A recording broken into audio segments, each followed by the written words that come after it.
Olá, meus amigos. Com vocês, Marcos Iskind, falando da linda e florida Holon, hoje, dia 1 de dezembro de 2023, aqui em Israel, 13 horas e 40 minutos, aí no Brasil, 8 horas e 40 minutos. Infelizmente, a trégua que havia entre o Hamas e o Estado de Israel foi rompida nesta madrugada. A lista de potenciais sequestrados que seriam entregues a Israel, que deveria chegar até meia-noite, não chegou. O prazo foi prorrogado até as 3 horas da manhã e novamente não chegou. E às 5 horas e 46 minutos, o Hamas abriu fogo contra Israel, atirando foguetes contra a cidade de Ashkelon e contra diversas aldeias, kibbutzim e moshavim, localizados ao longo da fronteira com Gaza. A trégua deveria continuar até as 7 horas da manhã. Israel não reagiu de imediato, mas passadas as 7 horas da manhã, Israel reagiu. A guerra voltou e o objetivo israelense continua inalterado. E são dois, na verdade. Um é a devolução, a volta de todos os sequestrados. O segundo é a destruição do Hamas, tanto política como militarmente. O exército israelense voltou a bombardear o norte de Gaza. O Hamas aproveitou a trégua para tentar, de alguma forma, repopular o norte de Gaza, para com isso causar mortes de civis que possam ser usadas na sua propaganda. Israel agiu de forma bastante intensa para evitar a volta dos civis ao norte de Gaza, mas não há dúvida que alguns voltaram. Por outro lado, na parte sul há uma área humanitária pré-determinada por Israel já há bastante tempo, e esta área humanitária é onde Israel não bombardeia, onde há água, alimentos, há remédios, enfim, tudo que a população possa necessitar. E abrigos, apesar de serem abrigos temporários, há abrigo. Já no entorno da área humanitária, isso não ocorre, mas há um grande número de habitantes que considerava que mesmo fora da área humanitária no sul não haveria ataques. Isto não é verdade. Durante a trégua, o Hamas provavelmente levou um grande número de seus efetivos para o sul da faixa de Gaza e se colocaram nas regiões de Khan Yunis, de Rafiah e de outras aldeias nesse eixo. É sabido que também nesse eixo há túneis do Hamas. E, portanto, Israel já iniciou o ataque também a estas áreas. Israel está advertindo, aliás, vem advertindo também durante a trégua, aos habitantes de Khan Yunis e de Rafiah que estão fora da área humanitária, para que se dirijam à área humanitária, uma vez que estas áreas também passarão a ser atacadas. No plano internacional, o Irã, que tem diversas cabeças de lança, seja no Iraque, na Síria, no Líbano e também no Iêmen, tem usado as forças da Houthis do Iêmen para atacar Israel. O Iêmen está a uma distância muito grande de Israel, são 2.550 quilômetros de distância entre Tel Aviv e Sanaa, é de lá, do Iêmen, que tem sido atirados foguetes balísticos intercontinentais, exceto o primeiro, que efetivamente caiu na região de Eilat, causando prejuízos, mas graças a Deus não causando vítimas humanas.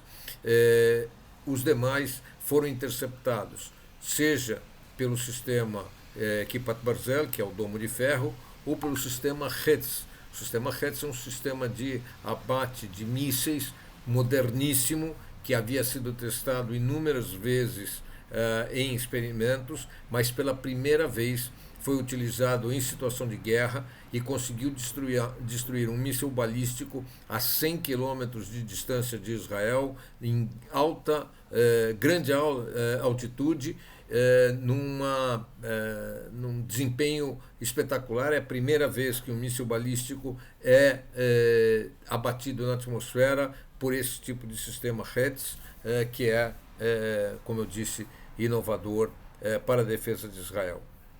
Em função dos seguidos ataques Houthis, tanto a Israel como também a forças norte-americanas localizadas em navios no Golfo Pérsico, houve uma explosão imensa numa base militar Houthi no Iêmen na noite de ontem.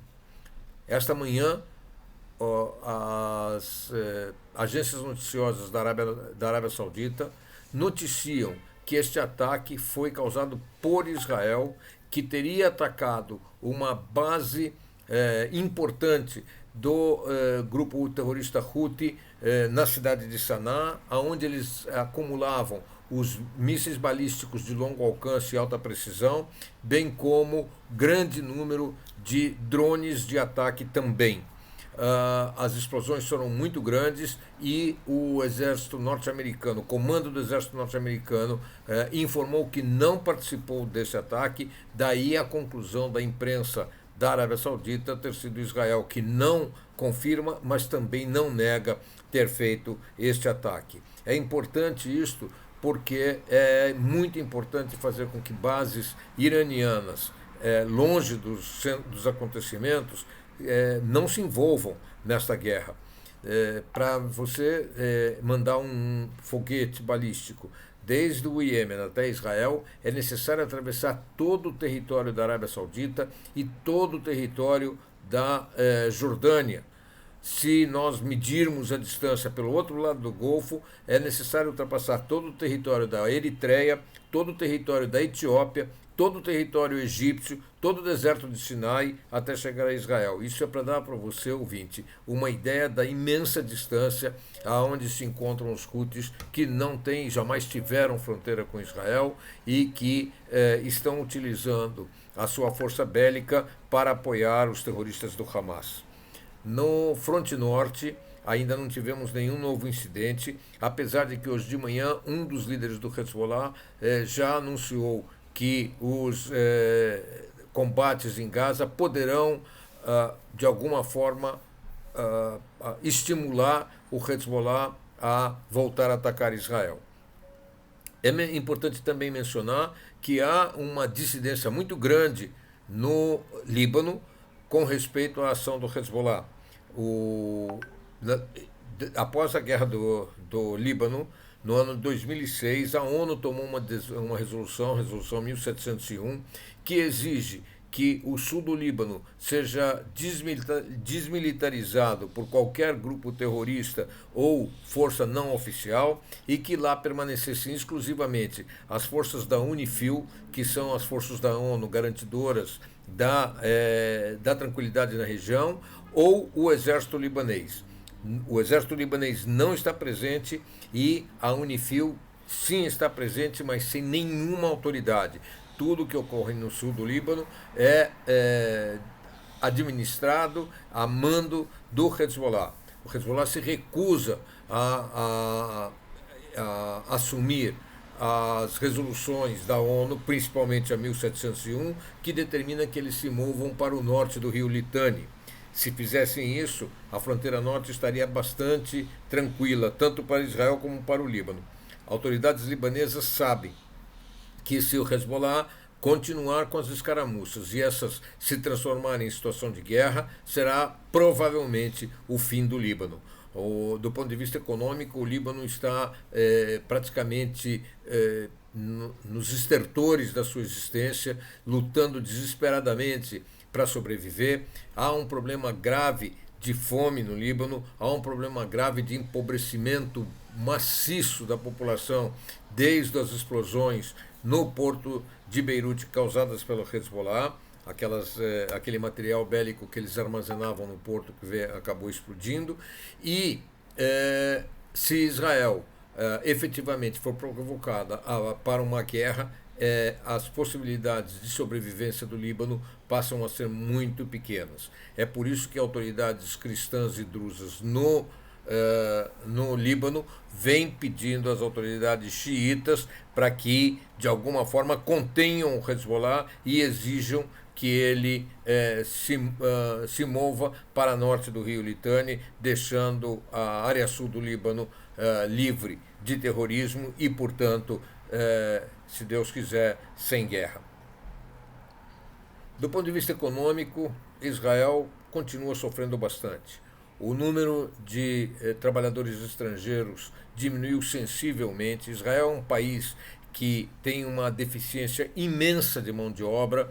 Nós aceitamos mão de obra de diversos países. Nós temos aqui trabalhadores, por exemplo, na construção do metrô e das linhas das linhas ferroviárias, são praticamente todos chineses, trabalhadores na área de assistência a idosos, na maioria são filipinos, há também moldavos, ucranianos e hindus.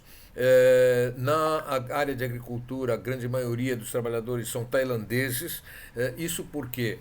Porque, primeiro, Israel é um país pequeno, com uma população pequena, em primeiro lugar. Em segundo lugar, mais de 40% dos adultos são formados em universidades e, normalmente, quem passou por uma universidade não se dispõe a fazer trabalhos de colheita ou de cuidados de idosos, etc.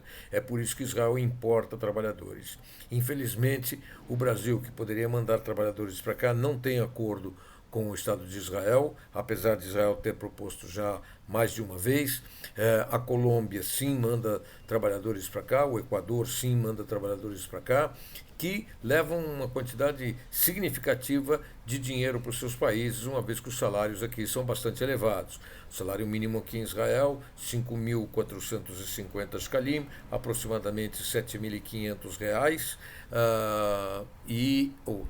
aproximadamente R$ 7.500, e os gastos dos trabalhadores estrangeiros é quase nulo, porque eles recebem alimentação, eles recebem guarida, residência e também, então não tem que pagar nem para viver nem para comer. Seus gastos se limitam a passeios eventuais, a presentes e as suas próprias roupas. Bem, amigos, era o que eu tinha para conversar com vocês hoje. A situação de guerra seguramente vai seguir por um tempo longo. Israel está disposta a continuar negociações para a libertação dos reféns, mas, em função do ocorrido nesta madrugada com a abertura de fogo por parte do Hamas, as negociações agora serão feitas sob fogo e não em situação de trégua como até essa madrugada. Por hoje é só. Um Shabbat Shalom aos judeus, aos não-judeus, um fim de semana espetacular para vocês, e que Deus ajude eu possa chegar com alguma notícia positiva, como, por exemplo, a eliminação total das lideranças políticas e militares do Hamas, para que a paz volte a existir aqui, tanto aqui em Israel como em Gaza. Não há dúvida nenhuma que o Hamas é quem causou não só a tragédia israelense, mas também a tragédia da sua própria população, que ele usa como escudo humano. Um abraço a vocês e até a próxima, se Deus quiser.